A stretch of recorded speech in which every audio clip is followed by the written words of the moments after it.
जय हिंद दोस्तों, आप लोगों को आज एसएससी क्लासेस में स्वागत है। संविधान के सीरीज को लेकर के फिर आज उपस्थित हुए हैं। संविधान के सीरीज में आज आप लोग देखिएगा कि संविधान का स्रोत, तो संविधान का स्रोत देखेंगे कि संविधान को कहाँ से लिया गया। मतलब कि पहले ही पीछे पढ़े थे संविधान के निर्माण में, तो संविधान के निर्माण में आप देख लिए थे कि 60 देशों का कहे थे कि अवलोकन किया गया है। तो उसी में मुख्य रूप से क्या है कि 10 देशों से संविधान की कुछ वहाँ से ली गई विषय को, और उसमें क्या है, भारत के द्वारा जो संविधान सभा के सदस्य थे वो इस पे क्या किए, बैठक हुई, और उसमें क्या है कि जो देश से ली गई उस देशों में यहाँ के अनुसार कुछ परिवर्तन करके और हमारे संविधान में उस विषय को रख लिया गया। अब उसी स्वरूप को पहले देख लेंगे आज कि संविधान में कहाँ से क्या चीज ली गई है। तो देखेंगे संविधान का सबसे स्रोत टॉपिक है। तो संविधान के स्रोत में आप लोग देखिएगा, तो सबसे पहले देखेंगे भारत शासन अधिनियम। तो भारत शासन अधिनियम के स्वरूप को अगर देख ले तो भारत शासन अधिनियम 1935 पीछे पढ़ के आए होंगे कि 1773 से 1853 ईस्वी के देखे थे। तो उसमें देखे थे कंपनी का शासन में, तो क्या हुआ था कि 1935 ईस्वी में आपका भारत शासन अधिनियम में ब्रिटेन के द्वारा, किसके द्वारा, आपका ब्रिटेन के द्वारा क्या कर दी गई कि ब्रिटेन के द्वारा भारतीय को शासन के लिए 1935 का भारत शासन अधिनियम लाया कि भारतीय के द्वारा शासन चलाई जाएगी। तो यही शासन अधिनियम के तहत देखेंगे कि जो 1935 के ब्रिटेन के द्वारा भारत शासन अधिनियम लाई गई उसमें क्या क्या प्रावधान लाया गया।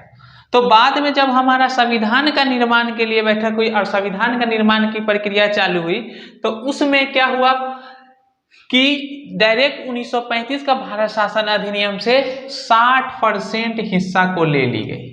कितना, 60% हिस्सा डायरेक्ट क्या है कि आधा से अधिक संविधान क्या हो गई है कि यहाँ से ले ली गई ब्रिटेन के संविधान से। इसीलिए कही भी जाती है कि जो हमारा संविधान का निर्माण हुआ वो डायरेक्ट क्या है कि दूसरे देशों से ले ली गई है। लेकिन कहा गया कि उस समय में क्या था, ब्रिटेन जो हमारे 2 वर्षों तक हम पे शासन किए, जो 200 वर्षों तक के शासन किए, तो 200 वर्षों तक के शासन क्या है कि शासनीय, यहाँ पे कहा ब्रिटेन के संसदीय प्रणाली थी, यहाँ पे शासन अधिनियम बहुत वर्षों से अनुकूल चल रही थी। इसीलिए क्या है उसमें कुछ परिवर्तन करके 1935 के भारत शासन अधिनियम के तहत ले लिए। तो 60% से अधिक का ले लिए 1935 के भारत शासन अधिनियम से। उसके बाद 250 अनुच्छेद के लगभग लिए कहाँ, 1935 का भारत शासन अधिनियम। उसके बाद न्यायपालिका का जो प्रावधान था वो न्यायपालिका भी कहाँ से लिए, तो 1935 का भारत शासन अधिनियम। उसके बाद राज्यपाल का कार्यालय, ये भी लिए कहाँ से, तो 1935 का भारत शासन अधिनियम। उसके बाद लोक सेवा आयोग का भी प्रावधान 1935 के से ले लिए। उसके बाद संघीय योजना, जो संघीय योजना थी वो भी ले लिए आपका भारत शासन अधिनियम से। तो 1935 भारत शासन अधिनियम से लिए क्या क्या ले लिए, 60% लिया गया जो संविधान के अंग को, पूरी संविधान के अंगों में, उसमें से 250 अनुच्छेद न्यायपालिका, राज्यपाल का कार्यालय, लोक सेवा आयोग और संघीय योजना का। अब देखेंगे कि मुख्य रूप से 10 देशों से ली गई है। तो उस 10 देशों में से देखेंगे सबसे पहले क्या है, ब्रिटेन। तो ब्रिटेन से ले लिया गया संसदीय व्यवस्था, जो संसदीय व्यवस्था है वो ब्रिटेन से ले ली गई। उसके बाद संसदीय विशेष अधिकार, अब संसदीय विशेष अधिकार में लिया गया कि संसद का क्या क्या विशेष अधिकार है। उसके बाद द्विसदनीय प्रणाली, जो द्विसदनीय प्रणाली है उसको ले लिया गया। उसके बाद विधि का शासन क्या हो जाएगी, विधि का शासन कहने का मतलब कानून का शासन, जो प्रणाली होगी कानून रूप से, तो वो विधि का शासन ब्रिटेन से। उसके बाद एकल नागरिकता ली गई ब्रिटेन से। एकल नागरिकता कहने का मतलब होता है कि इस सेंस में एकल नागरिकता कहने का मतलब ये नहीं। अब लोगों को क्या प्रावधान है, एकल नागरिकता का मतलब समझ लेते हैं कि हम भारत का नागरिकता या तो विदेश की नागरिकता, मतलब कि विदेश के नागरिकता को जब हम ले लिए तो कहते क्या है कि अगर अमेरिका की नागरिकता ले लिए तो भारत की नागरिकता चली जाएगी। ये नहीं, ये स्वरूप नहीं है। इसका प्रावधान है, एकल नागरिकता का प्रावधान आपका है कि क्या है कि हमारे यहाँ राज्य की नागरिकता नहीं है, सिर्फ भारत की नागरिकता है। जब देखेंगे यूएसए में तो उसमें किसकी नागरिकता है, उसका अलग राज्य का भी नागरिकता है और देश की भी नागरिकता है। हमारे यहाँ राज्य की नागरिकता नहीं है, राज्यों का संघ है, सिर्फ एक ही नागरिकता है। कौन सी नागरिकता, भारत की नागरिकता। तो यही आपकी कौन सी है, एकल नागरिकता की प्रावधान है। कहाँ से ली गई है, तो ब्रिटेन से ली गई है। उसके बाद मंत्रिमंडल व्यवस्था पढ़े होंगे, मंत्रिमंडल व्यवस्था। मंत्रिमंडल में क्या होता है, प्रमुख मुख्य रूप से मंत्रिमंडल होता है। इस मंत्रिमंडल के प्रमुख होते हैं कौन सा, प्रधानमंत्री। मंत्रिमंडल व्यवस्था में मुख्य रूप से 15% मंत्रिमंडल बनाई जाती है जो सलाहकार के रूप में कार्य करते हैं। उसके बाद है कि परमाधिकार लेख, तो यही आ गया आपका ब्रिटेन से क्या का संसदीय व्यवस्था। उसके बाद संसदीय विशेष अधिकार, किसकी किसकी क्या अधिकार है सो। उसके बाद द्विसदनीय प्रणाली, उसके बाद विधि का शासन, कानूनी शासन होगी। एकल नागरिकता का प्रावधान सिर्फ आपका एक भारत की ही नागरिकता होगी, राज्य की कोई नागरिकता नहीं होगी। उसके बाद आपका है मंत्रिमंडल व्यवस्था की जाएगी। क्या होगा कि मंत्रिमंडल होगा और उस मंत्रिमंडल के प्रमुख कौन से होंगे, तो अब केंद्र में हो जाएंगे तो प्रधानमंत्री, राज्य में जो होंगे वो मुख्य रूप से मुख्यमंत्री। उसके बाद परमाधिकार लेख। उसके बाद दूसरा वाला में देख लेंगे अमेरिका के संविधान से क्या ली गई है सो, तो अमेरिका के अधिकार से लिया गया आपका मूल अधिकार। तो मूल अधिकार के बारे में जानते हैं कि मूल अधिकार क्या है, भाग 3 में आपको दी गई है, पढ़ेंगे विशेष रूप से अनुच्छेद आपको 12 से 35 तक के ये प्रावधान है। अब इसमें देखेंगे कि पूरा 6 कितने तरह के मौलिक अधिकार है आपका, तो 6 तरह का मौलिक अधिकार है। कितना अधिकार है, तो 6 तरह का मौलिक अधिकार, वो पूरा देखेंगे आपका 6। तो मौलिक अधिकार आखिर होता है क्या, तो व्यक्तिगत अधिकार होती है, मतलब किसी भी व्यक्तिगत रूप से व्यक्ति को दी जाती है मौलिक अधिकार। तो मुख्य रूप से मूल अधिकार का प्रावधान कहाँ से ली गई है, अमेरिका से ली गई है। उसके बाद दूसरा है न्यायिक पुनर्वालोकन, मतलब पूर्ण अवलोकन, मतलब न्याय के रूप में फिर से क्या कर सकती है, पूर्व अवलोकन कर सकती है। उसके बाद है नेक्स्ट संविधान की सर्वोच्चता। अब संविधान की सर्वोच्चता कहाँ से ली गई, अमेरिका की। जो भी शासन प्रणाली चल रही है वो शासन प्रणाली में सबसे प्रमुख कौन हो जाएंगे, संविधान। संविधान के अनुरूप ही चलेगी शासन प्रणाली। उसके बाद यहाँ से लिया गया है उपराष्ट्रपति। जो उपराष्ट्रपति को देखे हैं कि उपराष्ट्रपति क्या होता है, राज्यसभा का पदेन सभापति होते हैं, और राष्ट्रपति अगर नहीं हो तो उसके बदले में क्या करते हैं, उपराष्ट्रपति कार्यकाल संभालते हैं। तो यही जो इनकी। उसके बाद देखेंगे महाअभियोग। जो महाअभियोग होता है कि राष्ट्रपति पे लगाई जाती है अनुच्छेद 61 के तहत। अनुच्छेद 61 के तहत जो महाअभियोग का प्रावधान है, इसमें क्या है कि अगर राष्ट्रपति मुख्य रूप से सही कार्य नहीं कर रही हो तो क्या कर सकते हैं, संसद द्वारा इस पे महाभियोग लगा करके हटाया जा सकता है। तो देखेंगे आगे राष्ट्रपति में जब पढ़ेंगे तो उसमें पूरा महाभियोग की प्रक्रिया देखेंगे कि क्या है कि उसमें दोनों क्या होता है कि 14 दिन पहले सूचना दी जानी चाहिए किसको, राष्ट्रपति को महाभियोग से हटाने के लिए। और ऊपर से महाभियोग राज्यसभा या लोकसभा, राज्यसभा या लोकसभा किसी में भी लाई जा सकती है। लोकसभा या राज्यसभा में से किसी में लाई जा सकती है। अब इसका पूरा प्रावधान देखेंगे, यही महाभियोग है, आगे पढ़ेंगे तो। उसके बाद आप देखिएगा सुप्रीम कोर्ट या हाई कोर्ट के न्यायाधीश को हटाने के लिए। अब इसको भी हटाने के लिए प्रक्रिया है, सुप्रीम कोर्ट हाई कोर्ट के न्यायाधीश को। तो ये क्या है, अमेरिका की संविधान से ली गई। उसके बाद उद्देशिका और प्रस्तावना का विचार। अब उद्देशिका मतलब समझ गए कि जब उद्देशिका नाम से पंडित जवाहरलाल नेहरू जी द्वारा क्या लाया गया था संविधान में, और इसी को प्रस्तावना कह दिया गया। उद्देशिका प्रस्तावना आखिर है क्या, तो उद्देशिका प्रस्तावना पूरी संविधान की संग्रह है। मतलब क्या है कि जो हमारे बुद्धिजीवी थे संविधान सभा में, वो संविधान सभा में क्या किए कि ये इसको लेकर के आए, किसको, उद्देशिका को, प्रस्तावना को, तो उद्देशिका प्रस्तावना को लेकर आए तो क्या कहें कि कोई भी व्यक्ति, मतलब इतनी विशालकाय संविधान, लिखित संविधान बना दी गई है, अब कोई भी व्यक्ति पूरी संविधान को इतना जल्दी क्या हो सकते हैं, पढ़ नहीं सकते हैं। तो ऐसी अवस्था में क्या है कि संविधान को इतनी बुद्धिजीवी, उतना बड़े संग्रह संविधान को क्या कर दिए, एक छोटा संक्षेप में बना दिए, और इस छोटा संक्षेप में संग्रह से क्या हो सके, उससे पढ़ करके उसके शब्दों को हम पूरा संविधान को समझ सके कि हमारा पूरा संविधान जो है वो कैसी प्रशासन व्यवस्था है, उसमें क्या प्रावधान की गई है, सो वही मुख्य रूप से क्या कर रहा है, यही संविधान का पूरा प्रावधान, यही क्या है, प्रस्तावना है। सो अब प्रस्तावना में विचार बहुत चलती रहती है कि क्या है कि जो प्रस्तावना है वो पहले नहीं लाई गई थी, संविधान लिख दी गई, तब तो ये कहा गया कि नहीं, प्रस्तावना पहले ही बनी हुई थी, लेकिन पंडित जवाहरलाल नेहरू जी के द्वारा इसको बाद में प्रस्तुत किया गया संविधान सभा में, इसीलिए यही है उद्देशिका या प्रस्तावना। इसका विचार आया कहाँ से, तो पूरा अमेरिका के संविधान से आया, अमेरिका से ली गई है। उसके बाद न्यायपालिका की स्वतंत्रता, अब जान गए कि न्यायपालिका आखिर होती क्या है, तो न्यायपालिका जो है मुख्य रूप से ये स्वतंत्र है, इनको स्वतंत्र बनाया गया है। तो क्यों स्वतंत्र बनाया गया कि ये जो न्यायपालिका है ये संविधान के किस रूप में काम करते हैं, तो संरक्षण के रूप में काम करते हैं।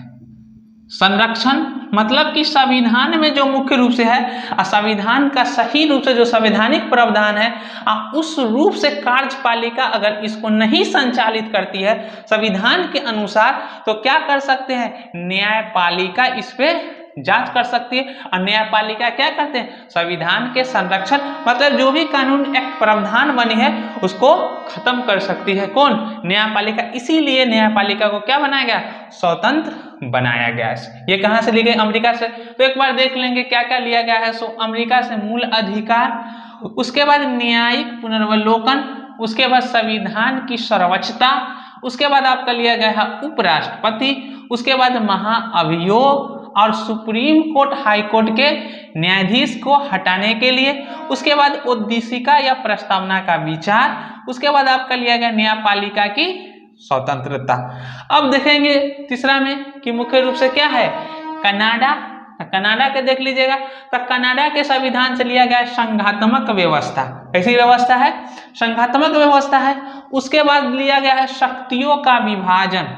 मुख्य रूप से क्या है कि शक्तियों का विभाजन करने का मतलब है कि जो हमारा संविधान है वो एकात्मक, मतलब एक ही स्वरूप में कार्य नहीं करे, तो इसीलिए क्या होगा कि जब एक ही रूप से विभाजन नहीं होगी ये तानाशाही स्वरूप में हो जाएगी। तो इसीलिए कहा गया कि शक्तियों को आवंटन कर दी, बांट दी गई कि कोई भी एक क्या हो, तानाशाही स्वरूप में ना। तो जैसे ही देखेंगे शक्तियों का विभाजन में, तो मुख्य रूप से ये तीन तरह से देखे होंगे, तो ये तीन तरह से बटी हुई थी। संघ क्या है, तीन सूचियां में, संघ सूची, संघ सूची, उसके बाद है राज्य सूची, उसके बाद आपका समवर्ती सूची, समवर्ती सूची। तो यही संघ में दिया गया था कि संघ अपना विषय में काम करेगा, जो पीछे पढ़ा दिए थे मुख्य रूप से अनुसूची में कि संघ अपने विषय में काम करेगी। राज्य सूची का एक विषय दे दी गई। समवर्ती सूची जो क्या होगा, दोनों रूप से काम करेगा। किसमें, मतलब कि संघ भी कानून बना सकती है और राज्य भी कानून बना सकती है, लेकिन राज्य भी कानून बना दे और संघ भी कानून बना दे तो किसका मान्य होगा, संघ का कानून मान्य होगा। यही देख लिए थे राज्य सूची और संघ सूची। यही था क्या है, शक्तियों का विभाजन का स्वरूप। उसके बाद राज्यपाल की नियुक्ति, राज्यपाल की नियुक्ति का प्रावधान लिया गया कनाडा से कि राज्यपाल की नियुक्ति किस रूप में होती है। तो क्या है, किसी भी, अब राष्ट्रपति कार्य कर रहा है ऊपर सबसे प्रथम, और किसके सलाह पे कर रहा है, तो प्रधानमंत्री, मुख्य रूप से मंत्रिमंडल के सलाह पे। तो अगर अब हमारा विभाजन है वो दो रूप से बटी हुई है, दो रूप से बटी हुई है, तो दो रूप में क्या है, एक तो केंद्र है और राज्य है। तो हम जानते हैं कि जो हमारा भारत है क्या है, राज्यों का संघ है, राज्यों से मिलकर बनी हुई है। और राज्यों के संघ में प्रावधान है क्या है कि पहला कह रहा है राज्यों का संघ, मतलब क्या है, एकल नागरिकता ऊपर देख करके आए हैं। तो अब कहा दिया गया कि राज्य क्या है, अलग नहीं हो सकती है और कोई अखंडता की बातें नहीं आ सकती। इसी अखंडता और क्या हो बनाए रहने के लिए मुख्य रूप से राज्यपाल की नियुक्ति राष्ट्रपति क्या करते हैं कि प्रत्येक राज्य में राज्यपाल की नियुक्ति करते हैं, जो क्या करता है राष्ट्रपति के सलाह के रूप में कार्य करती है। राष्ट्रपति राज्यपाल राज्य की जो भी प्रशासन व्यवस्था है उसकी सूचना किनको देते हैं, राष्ट्रपति जी को देते, इसीलिए राज्यपाल का प्रावधान है। उसके बाद अवशिष्ट शक्तियां, अब कह दिया गया कि अवशिष्ट शक्तियां किसके पास होगी, केंद्र के पास होगी। तो अवशिष्ट शक्तियां कहने का मतलब क्या होता है, अवशिष्ट शक्ति होती क्या है, तो अवशिष्ट शक्ति का मतलब हो गया कि इसी में दिया गया था शक्तियों का विभाजन। तो देखे थे संघ सूची, राज्य सूची और समवर्ती सूची। तो अब जो ये तीनों सूची के बजाय भी जो विषय बच गई है, जो ये तीनों के बाद भी जो आपका विषय बच गया, वो विषय का प्रावधान किसमें होगी, अवशिष्ट शक्ति, मतलब जो भी शक्तियां शेष बची हुई है वो पूरी शक्ति किसके अधीन आ जाएगी, केंद्र सरकार के अधीन आ जाएगी, संघ सूची के अधीन। उस पर केंद्र क्या कर सकती है, निर्णय ले सकती है।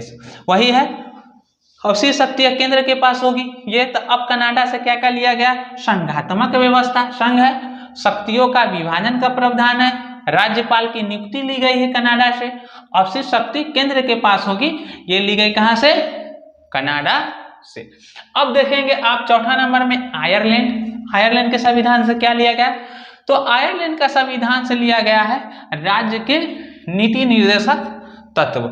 ये भाग 4 में प्रावधान है इसका, भाग 4 में अनुच्छेद आप देखिएगा 36 से 51, यही है। एक है मूल अधिकार, मौलिक अधिकार, एक है नीति निदेशक तत्व। तो मौलिक अधिकार और नीति निदेशक तत्व है वो हमारे संविधान द्वारा जब इनको बनाया गया तो ये दोनों एक ही विषय था, जब एक ही विषय थी।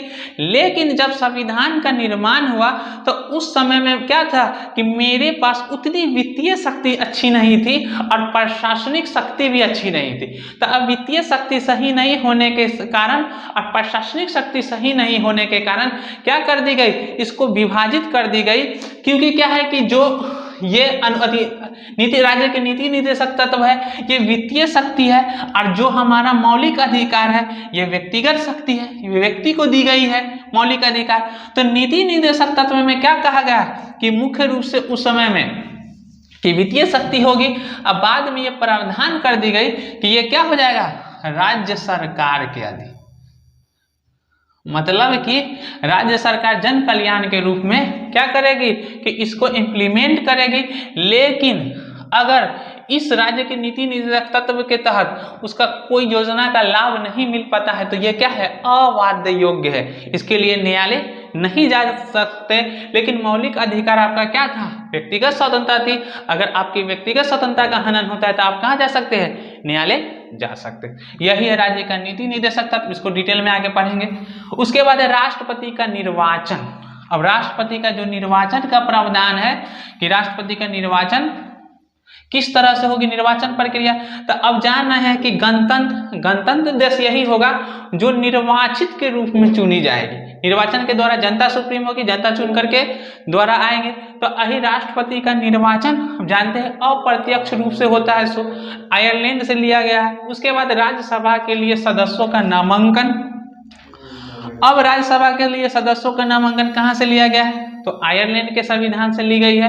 तो राज्यसभा के सदस्य कहाँ से चुने जाते हैं, तो राज्यसभा के सदस्य है वो विधानसभा से क्या होते हैं, विधानसभा के जो सदस्य है जनसंख्या के अनुपात में, विधानसभा से किसके अनुपात में, तो आपका जनसंख्या के अनुपात में जिस राज्य की जनसंख्या जितनी है उतनी सीटें बांट दी गई है। यही कहाँ से चुन के जाता है, राज्यसभा से चुन के जाती है। उसके बाद मुख्य रूप से देखेंगे ये राज्यसभा के लिए सदस्यों का नामांकन का प्रावधान। उसके बाद दक्षिण अफ्रीका से लिया गया है राज्यसभा से निर्वाचन कि राज्यसभा में यहाँ राज्यसभा के लिए सदस्यों का नामांकन, कितना सदस्य नामांकन होगी सो। और उसके बाद यहाँ है राज्यसभा से क्या होने के लिए, निर्वाचन के लिए। उसके बाद दक्षिण अफ्रीका से संविधान में संशोधन की प्रक्रिया देखे थे, अनुच्छेद 368। तो ये 68 का प्रावधान क्या हो जाएगा कि मुख्य रूप से यहाँ पे क्या हो जाएगा, संविधान में संशोधन 368 के तहत कहाँ से ली गई है, तो आयरलैंड से लिया गया है। तो अब देख लेंगे कि दक्षिण अफ्रीका से, तो यहाँ पे क्या होता है, राज्यसभा के लिए देख लिए थे सदस्यों का नामांकन। अब यहाँ पे जो नामांकित होगी वो कहाँ से, आयरलैंड से लिया गया है। निर्वाचन, अब निर्वाचन का जो प्रावधान है, निर्वाचन मतलब चुना जाएगा सो निर्वाचित सदस्य, तो देख लिए थे 238 + 12 का प्रावधान था। तो अब था ना कि 12 मतलब क्या होगी, नामांकित होगी, तो 12 नामांकन के रूप में कहाँ से, आयरलैंड से। निर्वाचन के बाद होगा कि निर्वाचन के द्वारा चुन करके जाएगा 238 में से अभी 233 पर चुनाव होता है, तो ये 233 क्या होगी, चुनाव की प्रक्रिया किसमें दे दी गई, तो ये दिया गया आपका दक्षिण अफ्रीका में।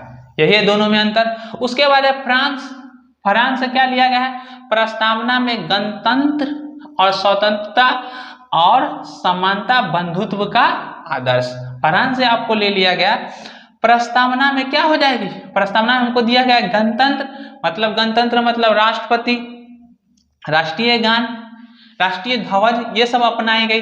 तो अब क्या, गणतंत्र मतलब समझ गए थे कि राष्ट्रपति को अपनाया गया, और चुनाव प्रणाली, तो यही कहा प्रस्तावना डायरेक्ट ये कह रही है। उसके बाद स्वतंत्रता जो हमको दी गई है मौलिक अधिकार के रूप में, सो उसके बाद समानता दी गई है। सो अब बंधुत्व और आदर्श मतलब हो गया, बंधुत्व का मतलब होता है अखंडता, मतलब राजनीतिक रूप से, आर्थिक रूप से, उसके बाद क्षेत्रवाद, किसी स्वरूप में क्या हो, समाजवाद या सामाजिक रूप से। अब बंधुत्व के रूप में मतलब क्या है, भाईचारे के रूप में पूरा देश की अखंडता को क्या करके रखना है, बना करके रखना है, यही होता है बंधुत्व आदर्श। उसके बाद आप देख लिए रूस से लिया गया है प्रस्तावना के न्याय में, रूस से प्रस्तावना के न्याय में लिया गया है क्या, आर्थिक, सामाजिक और राजनीतिक न्याय की बात की गई। क्या हो जाएगी उसमें, मुख्य रूप से आर्थिक रूप से भी लोग को समान, सामाजिक रूप से भी और राजनीतिक रूप से, ये लिया गया है रूस से। और उसके बाद सेकेंड लिया गया है मौलिक कर्तव्य भी ली गई है, किससे, रूस से। तो मौलिक कर्तव्य लिया गया यूएसएसआर, यूएसएसआर उस समय कहा गया सोवियत संघ रसिया। तो इसमें मुख्य रूप से जो समय यूएसएस था, तो 15 संघ मतलब 15 संघ देश के रूप में थे। इसका मुख्य रूप से जो संचालित केंद्र थी वो कौन थी, रूस ही संचालित केंद्र थे, संचालित कर रही थी वो रूस ही थे वित्तीय रूप से। और यहाँ पर क्या था, समाजवादी गणतंत्र, यूएसएसआर की जो प्रथा थी वो थी क्या, समाजवादी गणतंत्र, समाजवादी गणतंत्र थी। यही समाज मुख्य रूप से यूएसएसआर से क्या लिया गया, तो मूल कर्तव्य लिया गया। ऑस्ट्रेलिया से लिया गया प्रस्तावना की भाषा, जो भाषा थी सो।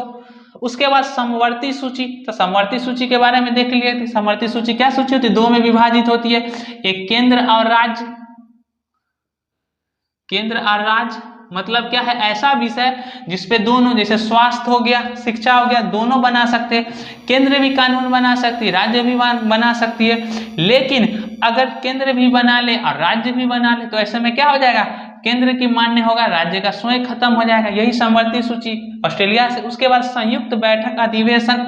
अब देख लिए थे कि कभी भी क्या करे कि कोई कानून या किसी एक्ट को पारित करना है तो क्या, राष्ट्रपति को यह शक्ति दे दी गई अध्यादेश बुलाने की।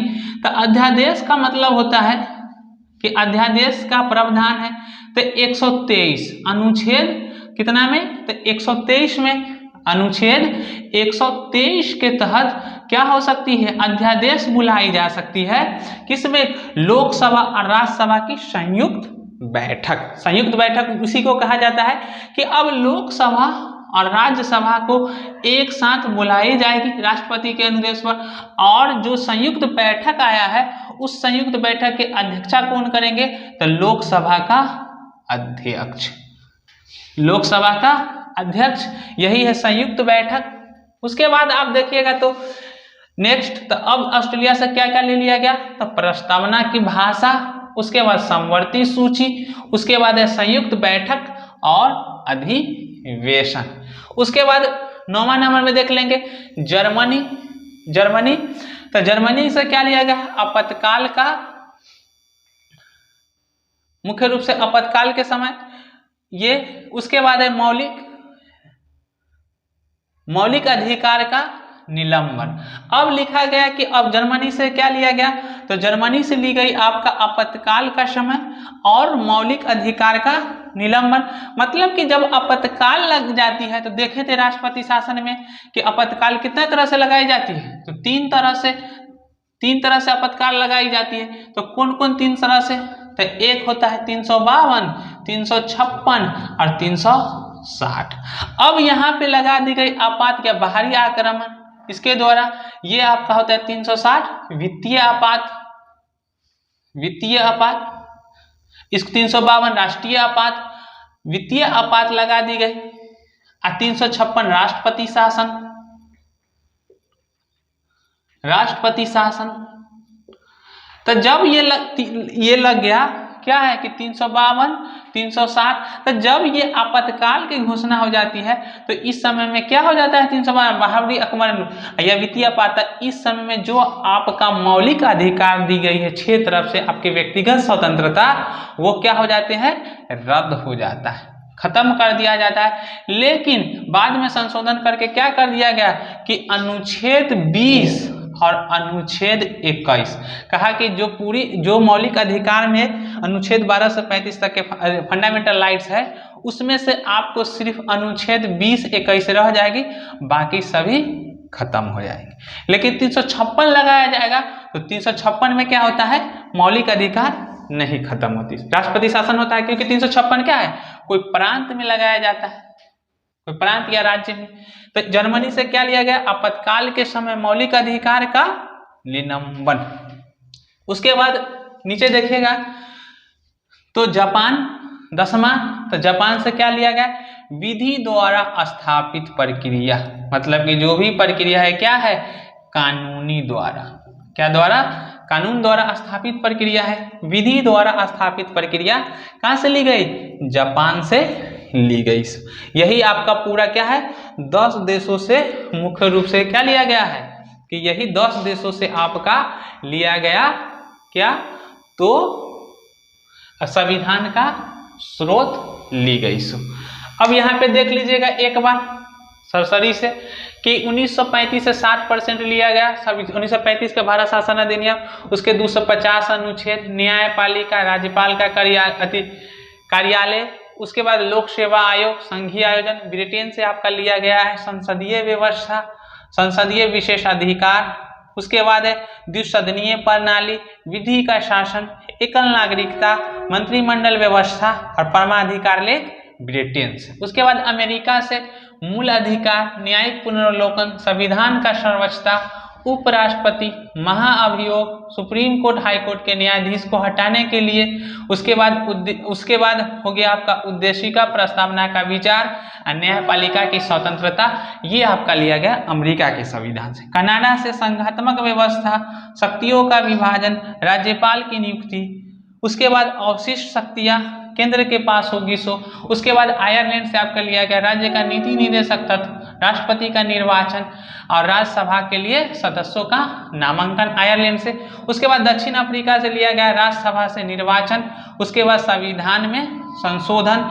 फ्रांस से लिया गया आपका प्रस्तावना में गणतंत्र और स्वतंत्रता और समानता बंधुत्व का आदर्श।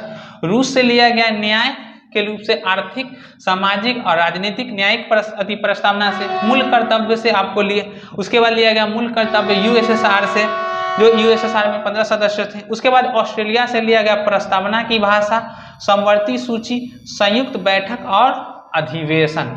9वां देख लेंगे जर्मनी से आपातकाल के समय मौलिक अधिकार का निलंबन। उसके बाद 10वां देख लेंगे जापान से विधि द्वारा स्थापित प्रक्रिया। तो यही आपका संविधान का स्रोत। आशा करते हैं कि आप लोग बहुत अच्छी तरह से समझ गए होंगे, रटना नहीं पड़ा हो। उसके बाद और भी आगे अच्छा सीरीज लाते रहेंगे और आगे आपका अगला वीडियो आएगा, जो वो वीडियो होगा आपका प्रस्तावना जैसे ही खत्म हो जाएगी। अब लास्ट रह गया है थोड़ा फैक्चुअल। प्रस्तावना के बाद आपका संविधान का भाग 1 से 4 तक का, तब वहां से आपका पूरा संविधान का चालू हो जाएगी पढ़ाई। तो उसमें आपका अगला सीरीज देख लेंगे अगर संविधान के लिए।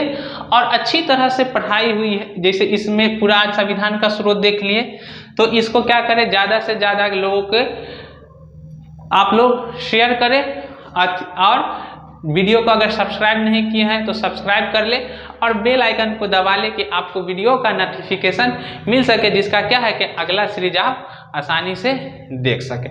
आपको क्या हो जाएगा कि टाइम के अनुसार टाइम टेबल मिल जाएगा। उस टाइम टेबल में आपको पूरा इंग्लिश, उसके बाद है मैथ, अर्थमेटिक्स, उसके बाद पूरा रीजनिंग, उसके बाद जीएस चल रहा है सो जीएस, उसके बाद पूरा शेड्यूल मिल जाएगा। उस शेड्यूल के अनुसार आपको क्लास रोज मिलेगा। इस पे सब्सक्राइब और शेयर कर ले। जय हिंद दोस्तों, वीडियो देखने के लिए धन्यवाद।